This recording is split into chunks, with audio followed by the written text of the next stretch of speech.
Welcome to the deep dive. We're here to, cut through the noise and really get to the heart of things. Today, we're looking at this huge shift, something that's happening kind of quietly, but is massively reshaping, well, everything. Think back maybe 10 years ago. What did starting a business mean to you then? Probably big money, right? An office, staff, all that stuff. Well, time to rethink that, because today's deep dive, it's all about what we're calling the silent takeover of online business. This isn't just some fleeting trend, it's a real revolution. It's changing how we work, how wealth gets made, everything. Our mission today is to unpack this. Why is it such a big deal? Who's it really for? And crucially, what could it mean for you? Yeah, when striking, looking at the sources, is this core idea that keeps popping up. It's like this revolution just doesn't care about the old rules. Your degree, your background, where you live, mostly irrelevant. It seems to boil down to just one thing, really. Are you willing to jump in and act? It's creating a level playing field we haven't seen before. Okay, that's a big statement. A level playing field. Let's dig into that. Because traditionally, starting a business was anything but level. I mean, think about the cash needed up front for let's say a normal business. We're talking potentially hundreds of thousands, right? For rent, equipment, maybe inventory, paying people. Oh, easily. Right. Or even millions, depending on the venture. Yeah. That kind of money. It's a massive barrier. You need loans, investors. It takes serious resources. But the online world, that's different. Totally different. Yeah. Our sources are calling it maybe the cheapest business revolution ever. Seriously. Think about it. Yeah. A website domain, maybe 10, 15 bucks a year. Marketing. You can start with social media, which is, well, free mostly. Just needs your time and creativity. No expensive ad buys right off the bat. Exactly. And then there are models like drop shipping. You sell stuff without ever needing to buy inventory up front. The supplier handles shipping. Right, so the risk is way lower. Massively lower. Or if you're creating digital things like courses, ebooks, that kind of stuff, your main investment is just your time and knowledge. Zero cost for materials, basically. You create it once, sell it over and over. Precisely. This isn't just about saving cash. It means you can test ideas fast, pivot if needed, without, betting the farm. It really changes the definition of startup capital, and the data backs this up, right? We saw that businesses starting with less, like under $500. Yeah, they actually show more agility. Around 18% more adaptable in the first couple of years compared to heavily funded ones. So being resourceful can actually be an advantage. Interesting. Definitely. It often leads to more sustainable growth, too. Okay, let's shift gears a bit. Beyond the money, what about the lifestyle? That's a huge pull for people, is there? The dream of working from anywhere. A cafe in Bali, maybe, or just your own couch. Oh, absolutely. That's a massive driver. Our sources are full of stories like that. And it connects to this bigger trend. Remote work isn't niche anymore. It's becoming standard. The tech is there. Yeah, cloud tools, good internet. Exactly. So work isn't tied to a building anymore. And something like, 60% of online entrepreneurs say location freedom was key for them. Wow, 60%. That's huge. It is. It's not just about ditching the commute or the office politics. It's about designing your life, fitting work around your life, not the other way around. No more asking for permission to take a vacation. Right. You're in control. Which leads perfectly into the next big thing, time. That feels like the real currency these days. In a normal job, you sell your hours, right? 40 hours, maybe more, for a set wage. Trading time for money, fixed rate. But online, it's different. You can build systems, automate things. Yes, exactly. That's the power of leverage. You automate tasks, maybe delegate to freelancers anywhere in the world. Your business can literally make money while you're sleeping or traveling or with your kids. You're building an asset that works for you. So you're not just endlessly trading hours. No. And we see this in the numbers. Plenty of online businesses hitting 6 figures a year, but the owners might only be actively working, say, 20 hours a week, sometimes less once things are running smoothly. That kind of time freedom, that's almost unimaginable in a traditional career path. It really is. Time for family, hobbies, travel, whatever matters most to you. It's about regaining control of your schedule. Okay, let's talk about control in another sense, being your own boss. That desire for autonomy, the old way was work super hard, mostly to make someone else rich, right? The company owner, the shareholders. Pretty much. You follow their rules, their schedule. But online, you are the owner. Complete ownership of your destiny. That's what our sources emphasize. You make the calls, you decide the direction. You're not waiting for a paycheck. You're creating income streams.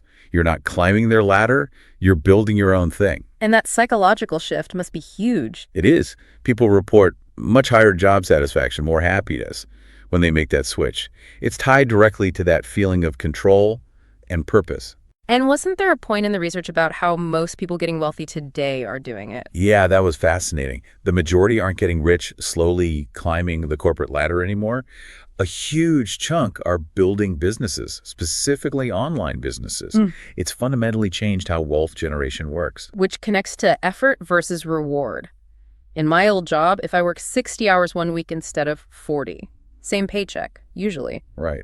Maybe a thank you, if you're lucky. Promotions are slow, uncertain. But online, it feels more direct, more effort, more results. Much more direct.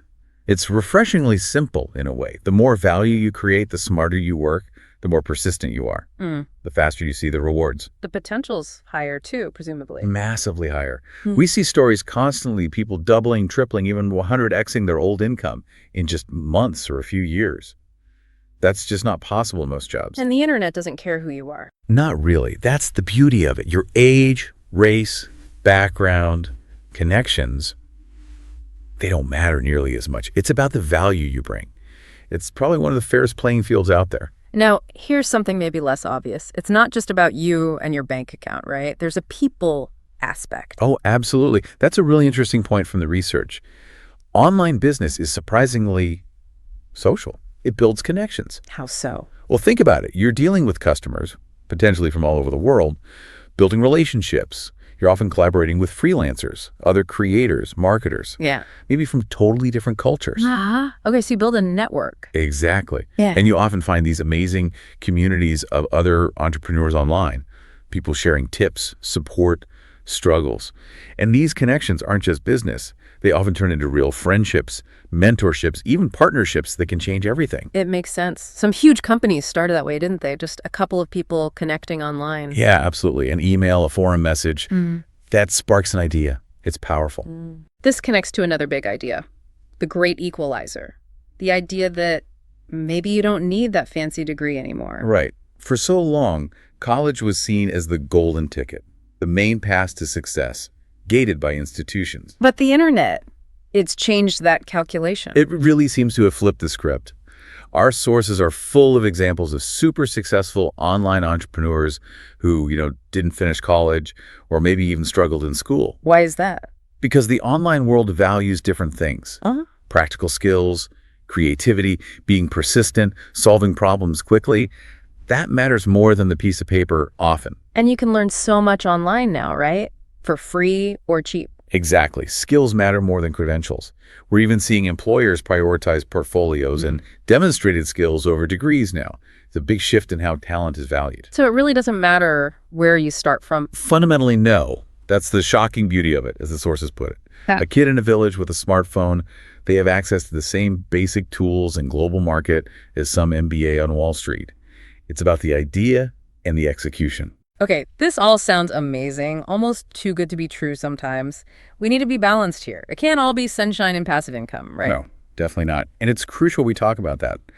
The sources are quite clear on the challenges, the dark side, as some call it. Let's get real about that then. What are the downsides? Well, first off, that freedom we talked about, it comes with huge responsibility. There's no boss telling you what to do. You have to push yourself every single day. Discipline. Self-motivation, that can be tough. Really tough. And it can lead to loneliness too. Yeah. No office banter, no built-in colleagues.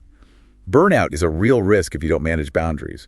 We saw data suggesting like 40% of online entrepreneurs feel more stressed because of this constant need for self-direction. Okay, what else? Scams. Oh yeah. The online world is full of get-rich-quick promises, shiny objects, bad advice.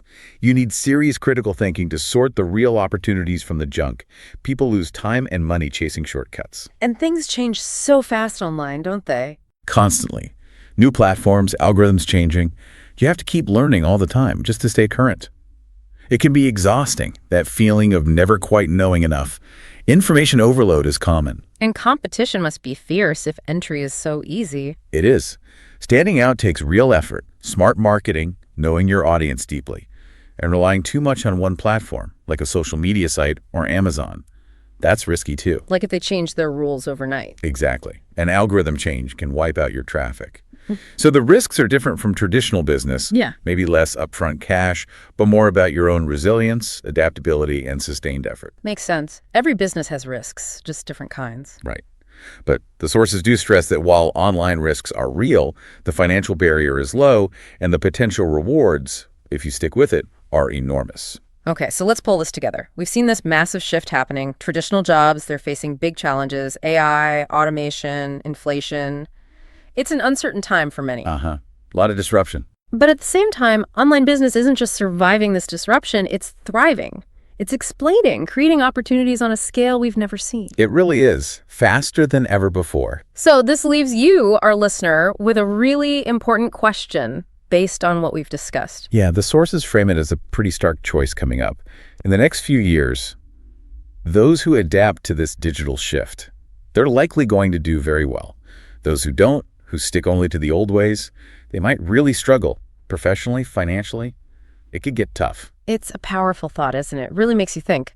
The question isn't if online business is the future anymore. I think that's pretty clear. The real question is, will you find your place in it? Something to reflect on. What steps, maybe small ones, could you take based on what you've heard today? Thanks for joining us for this deep dive.